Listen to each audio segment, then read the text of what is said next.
My name is Ben. I'm a 25-year-old office worker. I have a girlfriend my age that I have been dating since the second grade of middle school. I was getting used to my job and was beginning to think that it was time to marry her. I decided to propose to her on Christmas, so I talked to her and our mutual friends and planned the day. I secretly made reservations for a restaurant and a suite at the luxury hotel that she had always wanted to go to and waited excitedly. It was about 3 months before Christmas when I started to feel that she was acting strangely. She and I were living together, but she started coming home extremely late and working on holidays. She started talking to me less and less and often avoided me because she said she was tired. I knew this was not a good thing, so I decided to talk to her when she was home on her day off. Recently, your overtime work and holiday work have suddenly increased. Are you that busy with work? What? Can you please not talk about work on my day off? It's none of your business if I'm busy. None of your business, you say. It's only normal to at least be worried, right? I didn't ask you to worry. You suspect me of cheating on you anyway, don't you? I was genuinely concerned about her, but she seemed to think I suspected her of cheating on me. I never suspected of you cheating on me. On the contrary, can you tell me why you would say such a thing? I'm just saying it's a common story. I can't relax at home at all because of you, so I'm going out. No, wait a minute. I'm not done talking. I tried to keep her from ending the conversation. However, she let out a sigh of annoyance, got ready to go out and left. Although I distrusted her attitude, I decided to assume that it must be a kind of malice since we had been together for more than 10 years.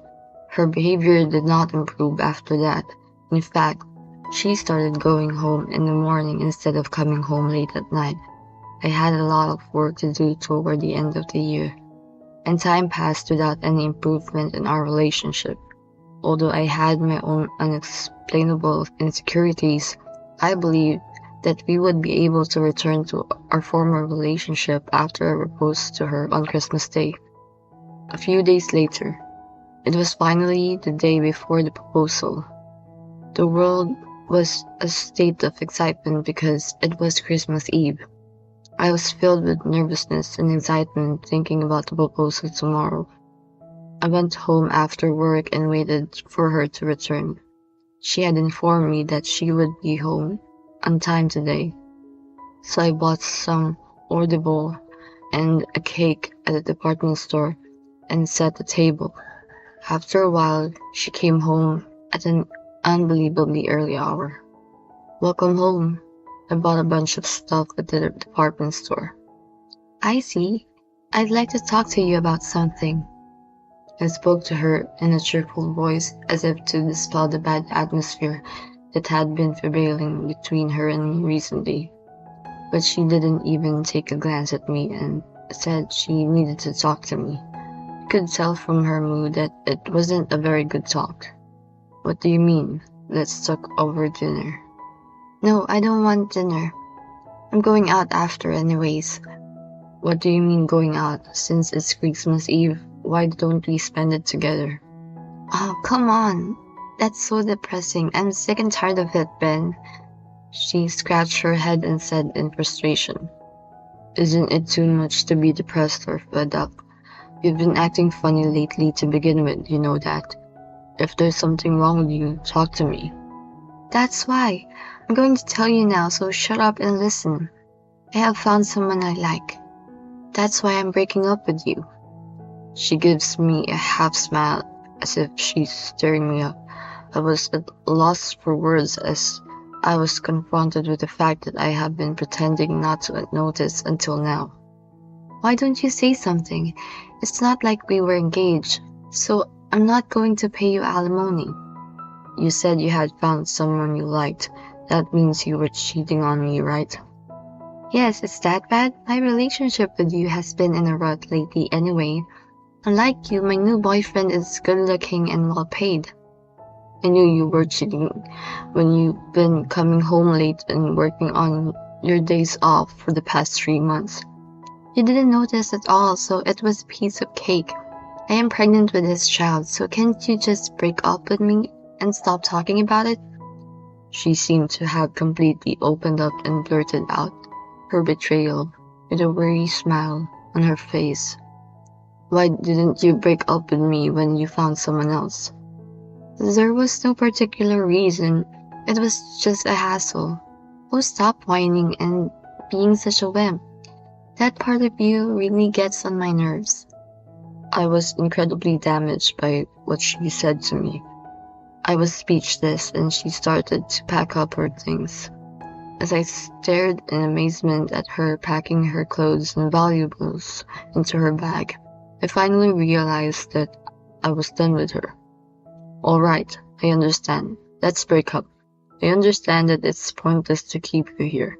This house was originally under contract to me, so you should leave. You finally get it? You're really so to the end, aren't you? I'm getting out of this house. Send me everything except for what I'm taking today to my parents' house. Oh, okay. I'll send it all tomorrow. Oh, and give me back my duplicate key. She didn't like me telling her what to do, so she glared at me and slammed the duplicate key on the table. Fine. I'm going to go to my boyfriend's. She grabbed her stuff and left the house. All that she left in the house was me and a lot of food I had bought at the department store. I didn't want to be alone in this room, so I called my friend. I simply told him that I had broken up with my girlfriend and that I didn't want to be alone in the room. After a while, he called me. My friend and my friend's girlfriend came together. Sorry to bother you this evening, okay? No, don't worry about it, but that doesn't matter. Are you okay? My friend's kind words made me cry. Both my friend and his girlfriend were the ones I asked for advice on proposing to Alma. My friend and his girlfriend were looking at me with sad faces. I know it's not okay, but it just doesn't feel real. That's right. But why did you decide to break up? She was cheating on me. She revealed it to me today. She's pregnant with her cheating partner's child. My friends gasp when they hear my words. I had noticed something strange about her for the past 3 months. I had no idea she was cheating on me. It's funny that I was planning to propose to her without knowing anything about it. I couldn't hold back my tears. You didn't do anything wrong. I just wish there was something I could do to get back at her.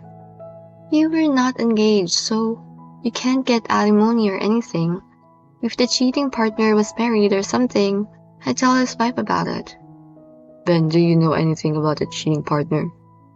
No, I don't know anything. I only found out today that she was cheating on me in the first place. My friends were whispering something to each other. I don't know if you're okay with this, but maybe we can find out who she's been cheating with. Maybe we can get some payback. Payback? Of course, if you don't want payback, that's fine. But as far as I'm concerned, I can't forgive her. I considered my friend's suggestion of payback. Do I want to get back at her? We have been together for more than 10 years, and I have seen many good things and bad things about her. After spending so many years together, I decided I wanted to spend the rest of my life with her, and yet she trampled on all my feelings. The way she revealed her affair to me, she was a woman I had never known. Gradually, I felt my head start to cool off. I guess despite the sudden breakup, I was more excited than I thought. As my head cooled down, I began to feel anger toward her. I thought about it, and I can't allow her to be happy. I want to get back at her. I see. Well, you'll find out about your girlfriend's affair. You need to get some rest. I almost cried again at my friend Paul's concern. Well, that's enough for this gloomy talk. We've got so many trees here. It would be a waste if we didn't eat them. At the suggestion of Paul's girlfriend Leah, we then moved on and had a fun dinner party. Thanks to them, I was able to move on without getting more depressed than necessary. As an apology for calling them here on Christmas Eve, I gave the restaurant and hotel I had reserved for the proposal to them both. They had been together for a long time, and they had no special plans for Christmas tomorrow. My friend's girlfriend was delightful. The next day, I was a bit hungover from drinking too much yesterday, but I packed up her remaining personal belongings. Suddenly, I felt bad about sending her stuff without any notice, so I called her parents' house. It's been a while. It's Ben. I need to talk to you about Alma. Oh, Ben, what's wrong? Did you have a fight with my daughter? She didn't tell her parents that she broke up with me. I broke up with Alma yesterday. I want to send Alma's stuff to you. What? You broke up? Why? I thought you two were supposed to get married. Alma has found someone else she likes. I see. I'm sorry about my daughter. Can you send the package by Fright Collect? I'm really sorry. Her mother's voice was a little shaky. I hung up the call, feeling sorry. Then I sent her luggage, which I had put together with cash on delivery. I also redecorated her room and felt refreshed. A few days has passed since I left her. I didn't feel any more of her than I thought I would. In fact, I was living a comfortable life because I didn't have to worry about what she was up to. Then I got a call from Paul, who said he was going to find out about her affair and that he had gotten some interesting information. He agreed to come over to my place after work to talk. Ben, you look better than I thought you would. Thanks to you, I've lived comfortably without that much of a drag. I'm glad to hear that. Leo was worried too. Oh, and while we're on the subject, your girlfriend's cheating boyfriend had a fiancé. Fiancé? So he was engaged and even cheated on her. That's the worst kind of man. That's right. And there's more. I heard that your girlfriend was dumped by the person she cheated on you with. What?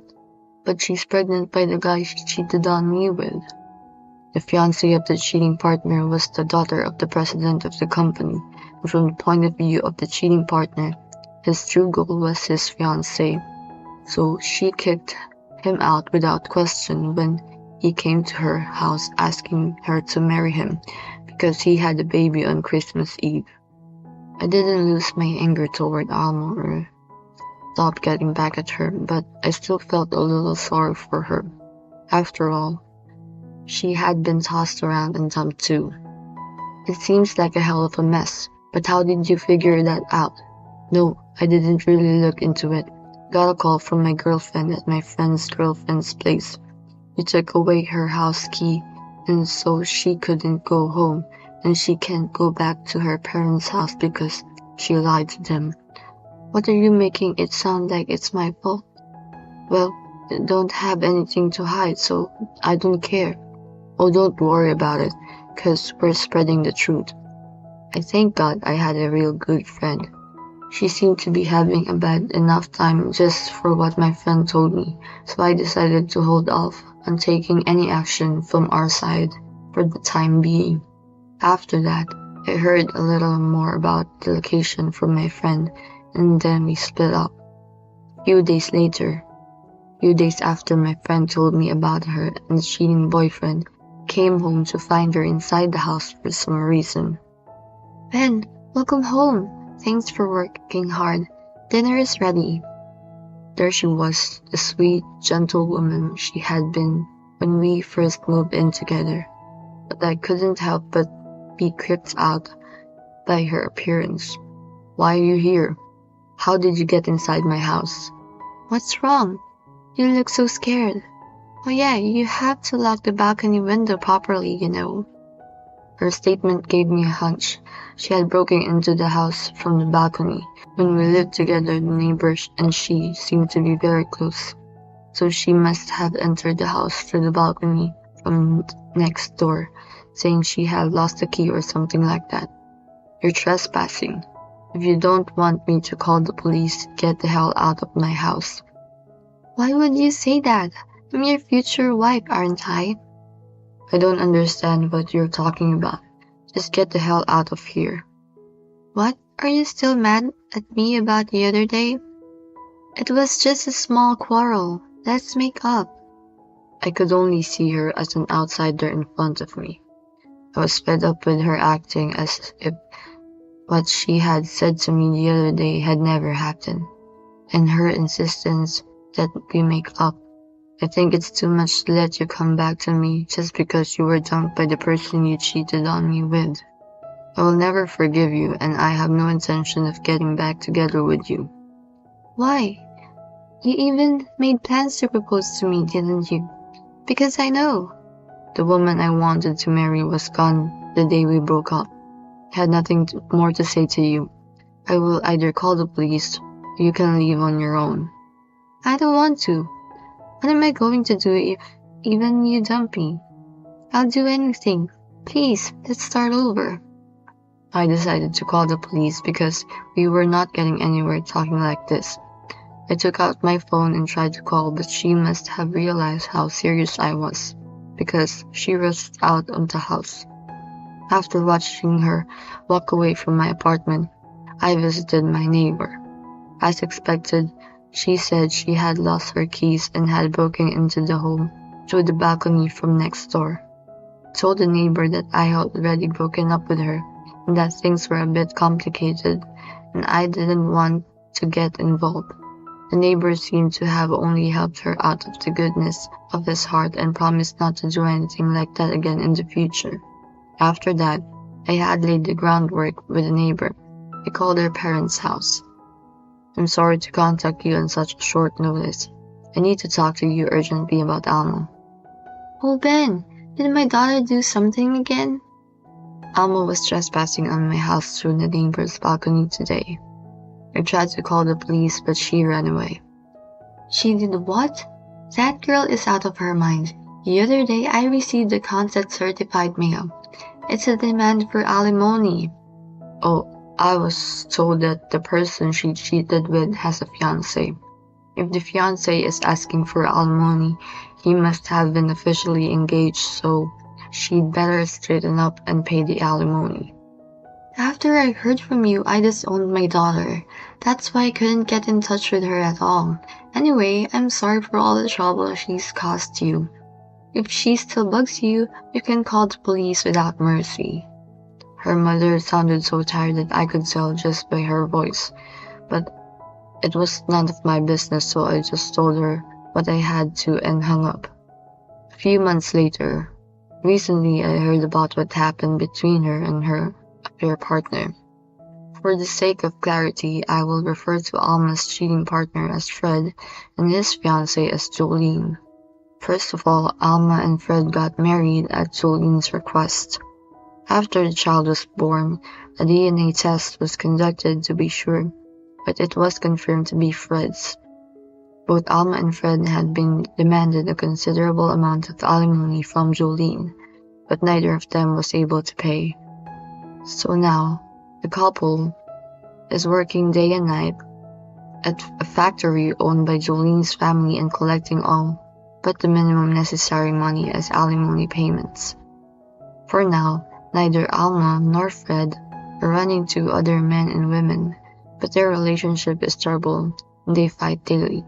She tried to tell her old friends and acquaintances about her complaints about her current difficult life, but this time, the circumstances that began with her affair came known to all those around her, and they all cut her off.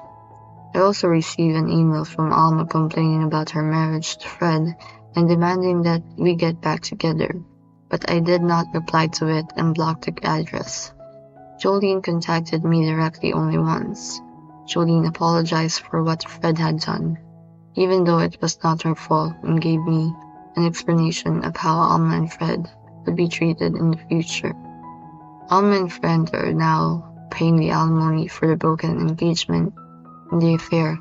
Even after all that is paid, there's still the embezzlement money that's still waiting to be repaid. Fred has taken the liberty to spending Jolene's money to pay for his estate's with her and other expenses, and so they both agreed not to turn him into the police on the condition that he and his wife would spend the rest of their lives making repayments. Since Fred's child who was born to Alma was innocent, the child was adopted by a couple with Jolene's family who had been unable to have children. I had done nothing special myself, but somehow Alma and Fred had fallen into a life of despair. I had never been in a relationship with a woman other than my girlfriend, but I had a good feeling with the woman I met at the wedding of a couple of friends who helped me this time. I am enjoying my new love, while my friends are helping me recover. I am not thinking of getting married again yet, but for the first time being, I'm going to enjoy love to the fullest, which I have not been able to experience before.